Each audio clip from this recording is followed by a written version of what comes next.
Hi everyone. तो आप सभी का स्वागत है हमारे यूट्यूब चैनल मेडिकल क्लासेज में। तो इससे पहले की क्लास में हम थायराइड ड्रग कंप्लीट कर चुके हैं। थायराइड ड्रग को हाइपरथायराइड ड्रग भी बोलते हैं और जो कि हम हाइपोथायराइडिज्म में यूज करते हैं। हाइपोथायराइडिज्म एक हमारा कैसा कंडीशन था जिसमें थायरॉक्सिन हार्मोन का लेवल कम था, जिसमें थायरॉक्सिन हार्मोन हमारे बॉडी में कम था, तब हम क्या हाइपरथायराइड ड्रग का यूज करते थे और थायराइड ड्रग का यूज करते थे। दोनों ही हमारा सेम था। ये टॉपिक हमारा इससे पहले की क्लास में हो गया है। लेकिन आज का हमारा टॉपिक है ड्रग इन हाइपरथायराइडिज्म। वो हमारा पहले के क्लास में क्या था, हाइपोथायराइडिज्म था, और ये हमारा हाइपरथायराइडिज्म। तो ये ड्रग हमारा क्या है, ये हमारा एंटी थायराइड ड्रग भी है और हाइपोथायराइड ड्रग भी है। तो ये सब हमारे ये है बहुत ही थोड़ा कन्फ्यूजन रहता है ज़्यादातर सबको, क्योंकि इसमें क्या रहता है कि जब भी ये पूछेगा ड्रग इन हाइपोथायराइडिज्म, जब पूछेगा ड्रग इन हाइपोथायराइडिज्म, हाइपो का मतलब कम हो जाता है कि जब हमारे बॉडी में थायरॉक्सिन हार्मोन का लेवल कम हो जाएगा तो हम कौन सा ड्रग वहाँ पर यूज करेंगे, थायराइड ड्रग का यूज करेंगे, जो कि हम इससे पहले के क्लास में पढ़ चुके हैं। थायराइड ड्रग या हाइपरथायराइड ड्रग, मतलब थायराइड ड्रग क्या होता है कि जो थायरॉक्सिन के लेवल को बढ़ा देगा। हाइपरथायराइड ड्रग, हाइपर का मतलब हो जाता है कि जो थायराइड हार्मोन का लेवल बढ़ा दे। हाइपर का मतलब ही ज़्यादा होता है ड्रग। तो ऐसा ड्रग जो थायराइड हार्मोन का लेवल बढ़ा देता है तो वो हाइपरथायराइड ड्रग होता है। तो ये सारा टॉपिक हमारा इससे पहले की क्लास में कंप्लीट हो चुका है। तो आज का हमारा टॉपिक है ड्रग इन हाइपरथायराइडिज्म, या कह सकते हैं एंटी थायराइड ड्रग, या कह सकते हैं हाइपोथायराइड ड्रग। क्योंकि हाइपरथायराइडिज्म में क्या हो जाता है कि एक ऐसा कंडीशन होता है जिसमें थायराइड हार्मोन का लेवल बढ़ जाता है। तो अब हम इसमें देखेंगे कि नोट्स में क्या लिखा है, नोट्स में जो भी है वो हम पढ़ेंगे। तो फर्स्ट इसमें लिखा hyperthyroidism is a condition in which excess level of thyroid hormone are being produced in the body due to the various region। तो बताया जा रहा है कि हाइपरथायराइडिज्म एक ऐसा कंडीशन होता है जिसमें थायराइड हार्मोन का लेवल मतलब एक्सेस लेवल प्रोड्यूस होता है हमारे बॉडी में ड्यू टू वेरियस रीजन की वजह से। Graves disease and certain autoimmune disorder are reason for the hyperthyroidism. क्या बता रहा है कि हाइपरथायराइडिज्म की वजह से ग्रेव्स डिजीज और सर्टेन ऑटो इम्यून डिजीज होते हैं। Certain drugs can interfere with the production of thyroid hormone and can reduce the level of thyroid hormone in our body. तो बताया जा रहा है कि कुछ ऐसे ड्रग होते हैं जो थायराइड हार्मोन के प्रोडक्शन को चेंज कर देते हैं, इंटरफेयर कर देते हैं, और can reduce the level of thyroid hormone in our body. और क्या करते हैं कि थायराइड हार्मोन के लेवल को हमारे बॉडी में कम भी कर सकते हैं, रिड्यूस भी कर सकते हैं। They are known as anti thyroid drug. क्या हो जाता है कि ऐसे ड्रग को क्या बोलते हैं कि एंटी थायराइड ड्रग बोलते हैं। मतलब बताया जा रहा है कि एंटी थायराइड ड्रग एक ऐसे ड्रग होते हैं जो हमारे बॉडी में थायराइड हार्मोन के लेवल को कम कर देता है। अब एंटी थायराइड ड्रग को ही हाइपोथायराइड ड्रग भी बोलते हैं। हाइपोथायराइड ड्रग क्या होता है, यही होता है कि जो हमारे बॉडी में थायराइड हार्मोन के लेवल को कम कर देता है, वो हाइपोथायराइड ड्रग होगा। अब हम देखते हैं इसमें डिफिनीशन में क्या है। डिफिनीशन में drug which are used in the treatment of hyperthyroidism and can reduce the level of thyroid hormone in the body are known as anti thyroid drug. तो बताया जा रहा है कि ऐसे ड्रग जिसका यूज किया जाता है हाइपरथायराइड के ट्रीटमेंट में, और क्या करता है can reduce the level of thyroid hormone in our body, मतलब हमारे बॉडी में थायराइड हार्मोन के लेवल को रिड्यूस करता हो, तो उससे क्या बोलेंगे, एंटी थायराइड ड्रग बोलते हैं। इसके क्लासिफिकेशन, एंटी थायराइड ड्रग के क्लासिफिकेशन हैं हमारे। फर्स्ट क्लासिफिकेशन है इसमें थायोनामाइड्स में हमारे 3 एग्जाम्पल आते हैं, प्रोपिल थायोरेसिल मेथिमाजोल कार्बिमाजोल, और फिर सेकंड है ल्यूगोस आयोडीन, फिर थर्ड है हमारा रेडियो एक्टिव आयोडीन। ये सब हमारे क्या हैं, क्लासिफिकेशन हैं। किसके क्लासिफिकेशन है, एंटी थायराइड ड्रग के क्लासिफिकेशन है। अब फर्स्ट हमारा क्या है, थायोनामाइड्स। तो अब थायोनामाइड्स को हम डिटेली पढ़ेंगे।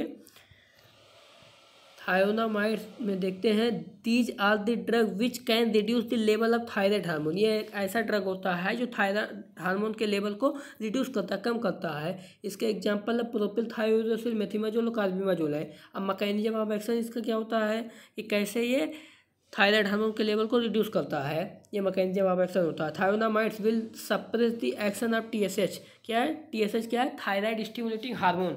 क्या करता है? थायराइड स्टिमुलेटिंग हार्मोन के एक्शन को सप्रेस कर देता है। व्हेन टीएसएच इज सप्रेस्ड, जब टीएसएच सप्रेस हो जाएगा, then there will be less stimulation for thyroid gland. क्या हो जाएगा कि थायराइड ग्लैंड कम स्टिमुलेट हो जाएगा, लेस स्टिमुलेट हो जाएगा। सो देन T3 और T4 level will be reduce. क्या हो जाएगा? T3 हमारा क्या है? ट्राईआइडोथायरोनिन है, और T4 क्या है? थायरॉक्सिन हार्मोन है। तो इन दोनों का लेवल, ये दोनों क्या है? थायराइड हार्मोन ही है। तो इन दोनों का लेवल क्या हो जाएगा? इनका प्रोडक्शन क्या हो जाएगा? कम हो जाएगा, रिड्यूस हो जाएगा। इस तरह से इसका मैकेनिज्म आप सिंपल यही है कि ये क्या करता है कि जब ये ड्रग हम लेते हैं हमारे ब्लड में पहुंचता है, ब्लड में पहुंचने के बाद में क्या करता है कि टीएसए थायराइड स्टिमुलेटिंग हार्मोन के एक्शन को सप्रेस कर देगा। और जब ये सप्रेस हो जाएगा तो क्या हो जाएगा कि थायराइड ग्लैंड हमारा स्टिमुलेट नहीं होगा। स्टिमुलेट नहीं होने की वजह से T3 T4 का लेवल कम हो जाता है हमारे बॉडी में। फिर हम देखते हैं फार्माकोकाइनेटिक्स। फार्माकोकाइनेटिक्स में क्या क्या आते हैं? All thionamide can be given orally, absorb from the small intestine, metabolism liver से होता है, एक्सक्रीशन थ्रू द किडनी होता है, किडनी से यूरिन के फॉर्म में निकल जाता है। ये फार्माकोकाइनेटिक्स है हमारा।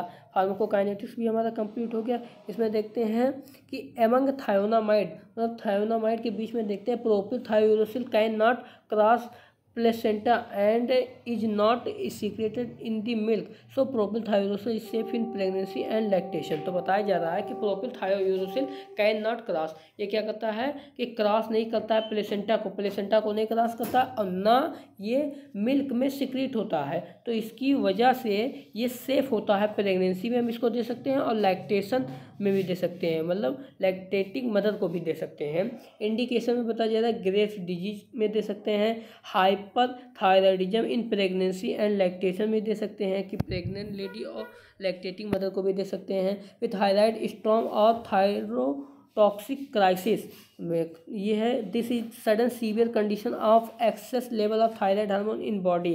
तो बताया जा रहा है कि एक ऐसा सीवियर कंडीशन होता है जिसमें थायराइड हार्मोन का लेवल एक्सेस रहता है, और this is the life threatening condition होता है। ये क्या होता है? लाइफ थ्रेटनिंग कंडीशन, मतलब डेंजरस कंडीशन होता है। साइड इफेक्ट हम देखते हैं कि साइड इफेक्ट क्या क्या देखने को हमको मिल सकता है। तो थायोनामाइड के साइड इफेक्ट क्या क्या हो सकते हैं? एलर्जिक रिएक्शन होता है, लाइक स्किन रैशेज, जॉन्डिस हो सकता है, पीलिया हो सकता है, हेडेक हो सकता है, ये सब है। अब हमारा सेकंड क्लासिफिकेशन क्या है कि Lugol's iodine solution. So Lugol's iodine solution is the combination of the 5% of iodine and 10% potassium iodide solution. तो इसमें बताया जा रहा है कि ल्यूगोस आयोडीन में 5% ऑफ आयोडीन होता है, 10% of the potassium iodide solution होते हैं। ये ल्यूगोस आयोडीन सॉल्यूशन होता है। अब इसका मैकेनिज्म ऑफ एक्शन देखते हैं। तो मैकेनिज्म ऑफ एक्शन इसका देखते हैं कि when you give this solution orally it reach in the blood after the absorption, then it reduce the production of T3 T4 hormone by the altering the level of TSH। तो इसका भी mechanism of action same ही है, थायोनामाइड के जैसा ही है, ल्यूगोस iodine solution का ही।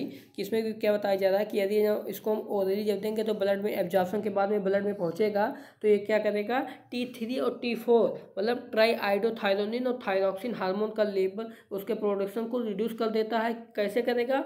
कि altering the level of TSH, मतलब थायराइड स्टिमुलेटिंग हार्मोन के लेवल को अल्टर करके। सेम ही इसका है, सेम ही कह रहा है। फिर इंडिकेशन देखते हैं कि थायराइड स्टॉर्म में देंगे। फिर pre operative preparation for the thyroidectomy, मतलब क्या हो जाएगी? किसी सर्जरी के थ्रू थायराइड ग्लैंड को रिमूव कर दिया जाए, तब हम देंगे। फिर एंटीसेप्टिक में देंगे, और फिर एक्सपेक्टोरेंट जैसे कफ रहता है ज़्यादा, तब हम देंगे एक्सपेक्टोरेंट में। फिर साइड इफेक्ट हमको देखते क्या मिलता है कि एलर्जिक रिएक्शन लाइक रैशेज होता है, स्वेलिंग ऑफ लिप्स में स्वेलिंग हो जाएगा। फिर सलेवरी ग्लैंड हो जाएगा, सलेवरी ग्लैंड में स्वेलिंग हो जाएगा। लिम्फ एडिनोपैथी मतलब लिम्फ नोड में स्वेलिंग हो जाना या लिम्फ नोड का इनलार्जमेंट हो जाना। थर्ड हमारा इसका क्लासिफिकेशन क्या है? Radio active iodine. तो radio active iodine it is one of the anti thyroid agent and is very much useful in thyroidism. तो इसमें बताया जा रहा है कि ये एंटी थायराइड एजेंट में से एक एजेंट है या बहुत ही यूजफुल होता है हाइपरथायराइडिज्म में। अब इसका मैकेनिज्म ऑफ एक्शन देखते हैं। तो इसका mechanism of action, when you give the radio active solution orally, यदि हम रेडियो एक्टिव सॉल्यूशन ओरली देंगे तो ये कहाँ पहुँचेगा, it reach in the blood after the intestinal absorption, ये इंटेस्टाइनल एब्जॉर्प्शन के बाद में ब्लड में पहुँच जाएगा। Then it will get the concentrated in the thyroid gland, ये क्या करेगा कि थायराइड ग्लैंड में कंसनट्रेटेड हो जाएगा। फिर there it emit gamma and B, क्या है, there it emit gamma and beta rays and these rays will penetrate the thyroid follicles and destroy the thyroid follicles। तो इसमें ये बताया जा रहा है कि जब इसको हम देते हैं, जब ये क्या है कि जब रेडियो एक्टिव सॉल्यूशन को ओरली देते हैं तो ये इंटेस्टाइनल एब्जॉर्प्शन के बाद में ब्लड में पहुंचता है। ब्लड में पहुंचने के बाद में थायराइड ग्लैंड में ये कंसंट्रेटेड हो जाता है, मतलब डिजॉल्व हो जाता है। और वहाँ पर क्या करता है कि ये इमिट करता है, मतलब निकालता है गामा एंड बीटा रेज को निकालता है। और जो क्या करता है कि थायराइड फॉलिकल्स को क्या करता है, पेनिट्रेट करता है, मतलब उसको फोर्स करता है, उसे पुश करता है और डिस्ट्रॉय द थायराइड फॉलिकल्स, और थायराइड फॉलिकल को क्या कर देता है, डिस्ट्रॉय कर देता है, नष्ट कर देता है। Without thyroid follicles synthesis of T3 and T4 hormones will not occurred. क्या बताया जा रहा है कि बिना थायराइड फॉलिकल्स के T3 और T4 का हार्मोन का सिंथेसिस नहीं हो पाएगा।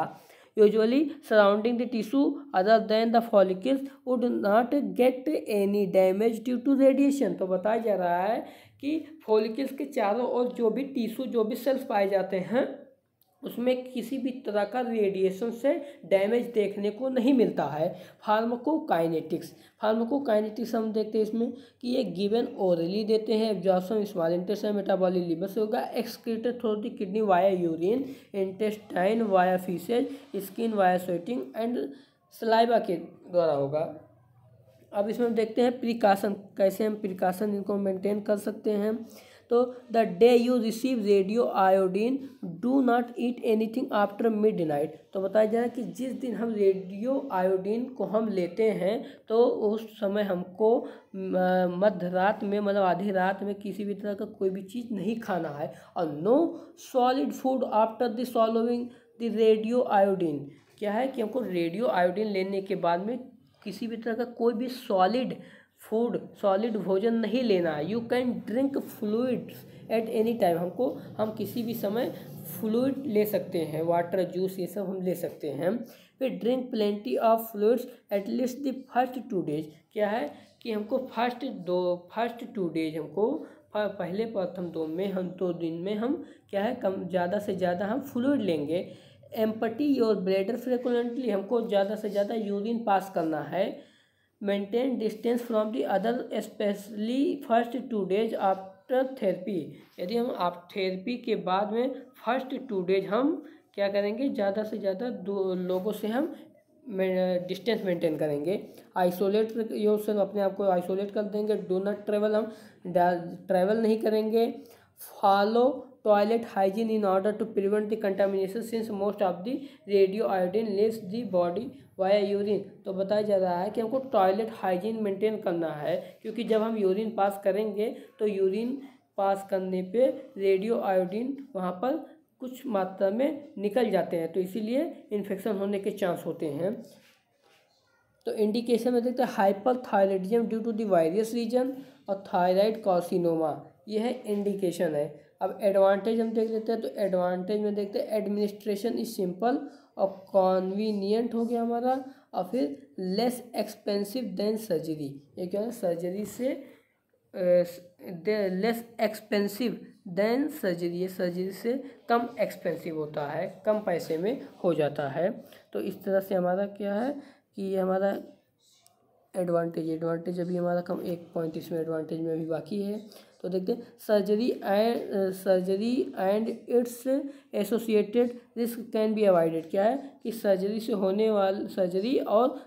होने वाले रिस्क को क्या कर सकते हैं, हम अवॉइड कर सकते हैं। अब डिसएडवांटेज देखते हैं कि रिस्क ऑफ हाइपोथायरॉयडिज्म का रिस्क होता है। साइड इफेक्ट अब हम देख लेते हैं, तो साइड इफेक्ट में देख मेटालिक टेस्ट आएगा, ड्राई माउथ आएगा, सोर थ्रोट हो जाएगा, नेक रिजिडिटी आ जाएगा, मतलब नेक में क्या आ जाएगा,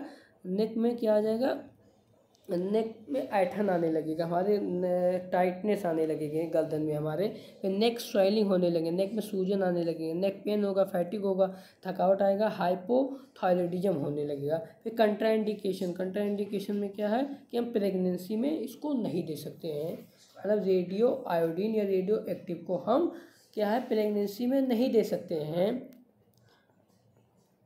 तो if above measure can not control hyperthyroidism then thyroidectomy can be given.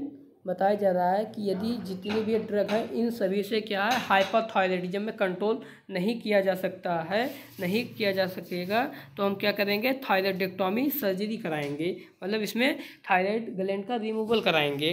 तो इस तरह से हमारा क्या हो गया, इस तरह से हमारा एंटी थायराइड ड्रग कंप्लीट हो गया, या हाइपोथायराइड ड्रग हमारा कंप्लीट हो गया, या कह सकते हैं ड्रग यूज इन हाइपरथायरॉयडिज्म। ये सभी एक ही क्वेश्चन है, एक ये भी जब भी आएगा तो हम इसका आंसर सेम ही लिखेंगे। तो इस तरह से हमारा ये सभी टॉपिक कंप्लीट हो गया है। तो आप सभी से ही बार बार रिक्वेस्ट करते रहते हैं कि ज़्यादा से ज़्यादा वीडियो को लाइक शेयर और कमेंट करते रहें। जो भी डाउट रहा कमेंट बॉक्स पे कमेंट करके पूछ सकते हैं। Thank you so much guys.